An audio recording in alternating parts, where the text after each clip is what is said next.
द्वारा के अंतर्गत अपना वक्तव्य लेकर प्रस्तुत हूँ, जिसका विषय है कि हिंदी का ज्ञान के क्षेत्र में योगदान। अगर हिंदी के उद्गम की बात करें तो हिंदी मुख्यतः संस्कृत और उर्दू दोनों के सम्मेलन से उसका प्रादुर्भाव प्रतीत होता है, जिसने कि ऐसी लफ्ज उर्दू के ऐसे लफ्ज या फिर संस्कृत की क्लिष्टता उसको आसानी से सरल रूप से समझने में अपना योगदान दिया है। उदाहरण के लिए एक उर्दू की शब्द है मेहताब, एक संस्कृत के शब्द है शशांक, एक हिंदी का शब्द है चंद्रमा।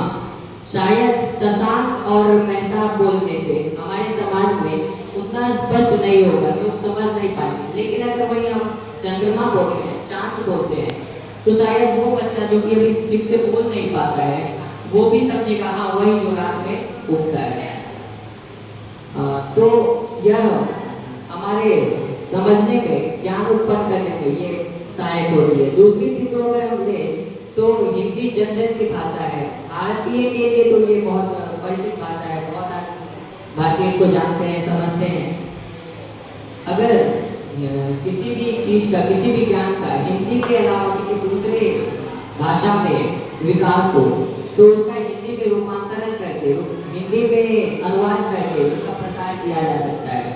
उदाहरण के लिए हम चाहे कोई भी व्यक्तित्व हो, महान व्यक्तित्व हो, विश्व प्रसिद्ध व्यक्तित्व हो, चाहे गांधी जी हो, चाहे नेहरू जी हो, चाहे APJ अब्दुल कलाम हो, एडोल्फ हिटलर हो, कार्ल मार्क्स हो, लेनिन हो, स्टीफन हॉकिंग हो, चाहे अल्बर्ट आइंस्टाइन हो, सबने अपने अपने विचारधारा को रखा समाज के सामने, विश्व के सामने रखा, लेकिन अंग्रेजी में उनको वही केवल समझ सकते थे जो कि अंग्रेजी के जानकार थे। लेकिन उनका क्या, जो अंग्रेजी से कोसों दूर रहते थे, वो भी लेकिन समझ पा रहे हैं, समझने में सक्षम है, उनके शब्दों को जान रहे।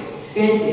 क्योंकि आज बाजार में उदाहरण, थोड़ा बड़ा उदाहरण लेते हैं, आज नेहरू जी की एक किताब है डिस्कवरी ऑफ इंडिया, पूरे भारत का इतिहास बताया गया, सिंधु घाटी सभ्यता से लेकर के भारत छोड़ो आंदोलन तक का।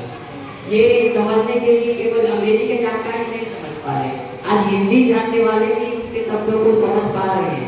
कैसे? क्योंकि आज बाजार में उसका हिंदी संस्करण उपलब्ध है।